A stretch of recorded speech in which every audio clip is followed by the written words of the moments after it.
ଆପଣ ନବୀନ ପଟ୍ଟନାୟକ ଆପଣଙ୍କର ଭାଷଣ ଦେବ ତାକୁ ହେଉଛି ଫୋନ୍ ଆପଣ ବତେଇବ।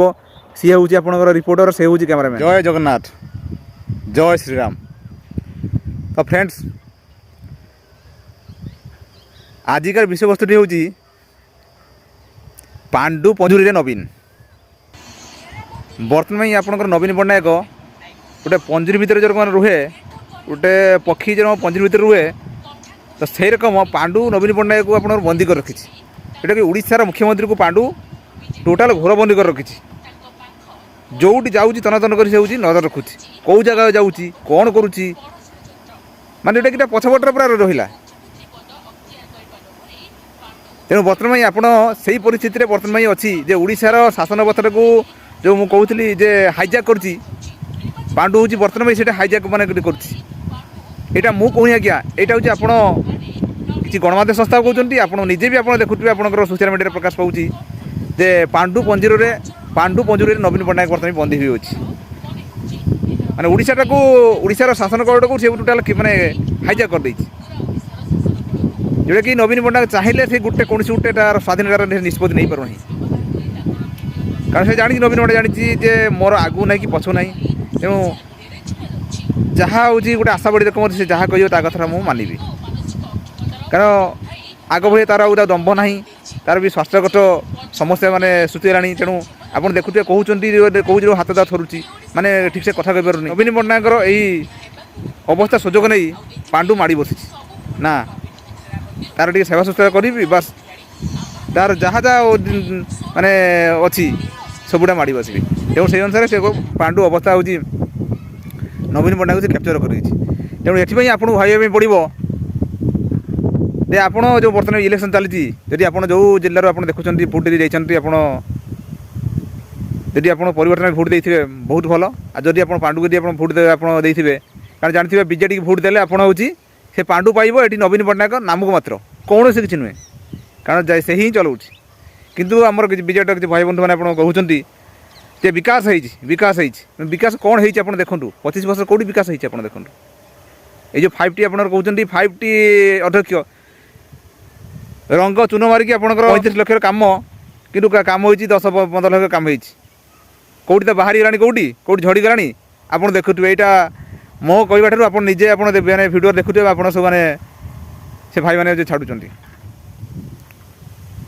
ତା ସହିତ ଆପଣଙ୍କର ବିଲ୍, ଆପଣଙ୍କର ଲକ୍ଷ ଟଙ୍କା ବିଲ୍, ଆପଣଙ୍କର ଏଠି 70,000 ଟଙ୍କା କାମ ତ ଦୂରର କଥା, ଏଠି ଆପଣ ମାନେ 50-50 ଆପଣ ହେଇଯାଉଛି ପିସିର କାରବାର।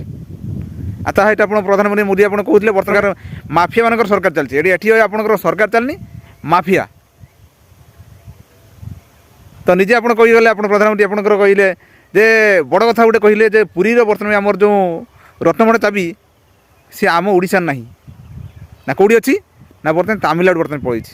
ତେଣୁ ସେଇଥିପାଇଁ ଦେଖନ୍ତୁ କେତେ ବଡ଼ ଆପଣ ଇଏ ହେଉଛି ମାନେ ଅବସ୍ଥା ହେଇଛି। ଆମ ଓଡ଼ିଶାର ଯେ ଆରାଧ୍ୟ ଦେବତା ପ୍ରଭୁ ଜଗନ୍ନାଥ, ତା'ର ରତ୍ନଭଣ୍ଡା ଚାବି ବର୍ତ୍ତମାନ ପଳେଇଲାଣି ହେଉଛି ତାମିଲନାଡ଼ୁ। କହିଲେ ବର୍ତ୍ତମାନ ତା ଅଣ୍ଡରରେ ବର୍ତ୍ତମାନ ସବୁକିଛି। ତେଣୁ ସିଏ ବର୍ତ୍ତମାନ ସବୁକିଛି ଆପଣଙ୍କର ଏଠି ନବୀନ ପଟ୍ଟନାୟକ ନାମ ମାତ୍ର ସେ ହେଉଛି ଶାସନ ଚଳାଉଛି। ତେଣୁ ଏଇଥିପାଇଁ ଆମେ କହୁଛୁ ଯେ ଯଦି ଆପଣମାନେ ଆପଣଙ୍କର ଯଦି ଭୋଟ୍ ଆପଣ ଯାଉଛି, ଆପଣଙ୍କର ବିଜେଡ଼ି ଯାଉଛି, ବା ନବୀନ ପଟ୍ଟନାୟକଟା ବନ୍ଦୀ ହେଇକି ଅଛି, ପାଣ୍ଡୁ ପାଖରେ ବନ୍ଦୀ ହେଇକି ଅଛି, ଆପଣଙ୍କର ଘର ବନ୍ଦୀ ହେଇକି ଅଛି, ବାସ୍ ଏଠି ହେଉଛି ଶାସନ କରୁଛି, ଆପଣ ପାଣ୍ଡିଆନ ଶାସନ କରୁଛି। সেই অনুসারে যদি আপনার যদি সরকার আপনার যদি আপনার পাণ্ডিয়ানକୁ ভোট দেবে, যদি আপনার নবীন পଟ୍ଟନାୟକ যদি আপনার শঙ্খ চিহ্ନରେ আপনার ভোট দেଉଛନ୍ତି, বাସ୍ এটি আপনার নবীন পଟ୍ଟନାୟକ নাম মাত্র পাଉଛି, আপনার পাণ্ডু পাଉଛି। সরকার করব সেই পাণ্ডু, কৌশি কিছু পরিবর্তন হবে, বরং না ইয়াঠার আহরি পাণ্ডুর আহরি দূরাত্মা বড়িযোগ। যা আপনার যা করছি ইয়া টোটাল আপনার লুটিকি আপনার নেই তামিলনাড়ু পড়াইব ଯେଉଁଟାକି ପ୍ରଧାନମନ୍ତ୍ରୀ କହୁଥିଲେ ଯେ ଓଡ଼ିଶାର ରତ୍ନଭଣ୍ଡା ଚାବିକାଠି ବର୍ତ୍ତମାନ ହଜିଯାଇଛି, ପାଉନାହାନ୍ତି। ଯାହା ଅନୁମାନ କରାଯାଉଛି ସେ ପାଣ୍ଡୁ ଆପଣ ନେଇକି ତାମିଲନାଡ଼ୁ ପଳାଇଛି। ତ ସେଥିପାଇଁ ଆପଣଙ୍କୁ ଅନୁରୋଧ ଯେ ଆପଣ ଓଡ଼ିଶାର ପରିବର୍ତ୍ତନ କରନ୍ତୁ। ଆପଣଙ୍କର ଯେଉଁଟାକି ପ୍ରଧାନମନ୍ତ୍ରୀ କହିଲେ ଯେ ଯଦି ବିଜେପି ସରକାର ଆସିବ, ଆମ ଓଡ଼ିଶାର କେହି ଜଣେ ପୁଅ ଝିଅ ଆମ ଓଡ଼ିଶା ମାଟିରୁ ଜନ୍ମ ହିଁ ସେ ହେଉଛି ମୁଖ୍ୟମନ୍ତ୍ରୀ ହେବ, ଯେଉଁଟା ଓଡ଼ିଆ କହିପାରୁ, ଓଡ଼ିଆର ଭାବଭାବକୁ ସେ ବୁଝିପାରୁଥିବ, ସୁଖ ଦୁଃଖ ବୁଝିପାରୁଥିବ। ଏଠି ତ ଆପଣ ନବୀନ ପଟ୍ଟନାୟକ ସିଏ ଓଡ଼ିଆ କଥା ସେ ବୁଝିପାରୁନାହିଁ, ଓଡ଼ିଆ କଥା କହିପାରୁନାହିଁ, ତାକୁ ଟ୍ରାନ୍ସଲେଟ୍ ଯାହା କରି ଦିଆଯାଉଛି ସେ ହିଁ କହୁଛି। ସେଥିପାଇଁ ଆପଣଙ୍କ ଭୋଟ୍ଟା ଏମିତି ଏକ ଦଳକୁ ଦିଅନ୍ତୁ ଯେଉଁଟାକି ଆମ ଓଡ଼ିଆ କଥା ବୁଝିପାରୁଥିବ, ଆମକୁ ଠିକ୍ ହିସାବରେ ଶାସନ କରିପାରୁଥିବ, ଯେଉଁଟାକି ଆପଣଙ୍କର ଓଡ଼ିଶାର ଅସ୍ମିତାକୁ ଆପଣ ବଞ୍ଚେଇ ରଖିପାରୁଥିବ। ଆଉ ଯଦି ଆପଣ ସେଇ ପାଣ୍ଡୁକୁ ଦିଅନ୍ତି, ଓଡ଼ିଶାକୁ ତ ବିକି ଦେଲାଣି ଆଉ ଆପଣ ଆଉ କିଛି ଆଉ କହିବା ପାଇଁ ପଡ଼ିବନି ବାସ୍। ଯେଉଁ ବର୍ତ୍ତମାନ ଆପଣ ଦେଖୁଛନ୍ତି ହିଂସା ଆପଣ ହେଉଛି ବର୍ତ୍ତମାନ ଭାଇ ଦେଖନ୍ତୁ ଖଲିକୋଟ ପାଖରୁ ଆରମ୍ଭ କରିକି ବରଗଡ଼ ପର୍ଯ୍ୟନ୍ତ ଆପଣଙ୍କର ତାଙ୍କ ହାତରୁ ଶାସନ ଯାଉଛି ମାନେ ଭୋକ ବିକଳ ତାଟିଆ କାମୁଡ଼ାକୁ ଆପଣ ଦେଖନ୍ତୁ ମାନେ ଆପଣଙ୍କର ଗଣ୍ଡଗୋଳ କରୁଛନ୍ତି ବିଭତ୍ସ ହତ୍ୟା କରୁଛନ୍ତି। ତ ସେଥିପାଇଁ ଯଦି ଆଉ ଥରେ ଯଦି ଆପଣଙ୍କର ଭୋଟ୍ ପାଉଛନ୍ତି ଆପଣଙ୍କ ଅବସ୍ଥା କ'ଣ ହେବ ସେଇଟା ଆପଣ ଚିନ୍ତା କରିପାରୁଥିବେ।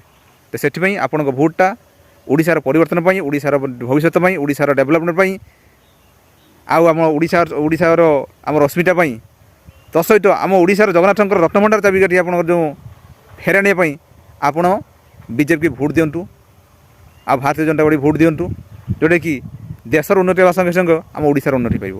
ବାସ୍ ଏତିକି କହିବାର ଥିଲା। ଆଜିକା ଭିଡ଼ିଓଟି ଯଦି ଆପଣଙ୍କୁ ଭଲ ଲାଗିଥିବ ଆମକୁ କମେଣ୍ଟସ୍ କରନ୍ତୁ ଏବଂ ଭିଡ଼ିଓଟିକୁ ସେୟାର କରନ୍ତୁ। ଦର୍ଶକ ବନ୍ଧୁ ରହିଲି, ନମସ୍କାର, ଜୟ ଜଗନ୍ନାଥ।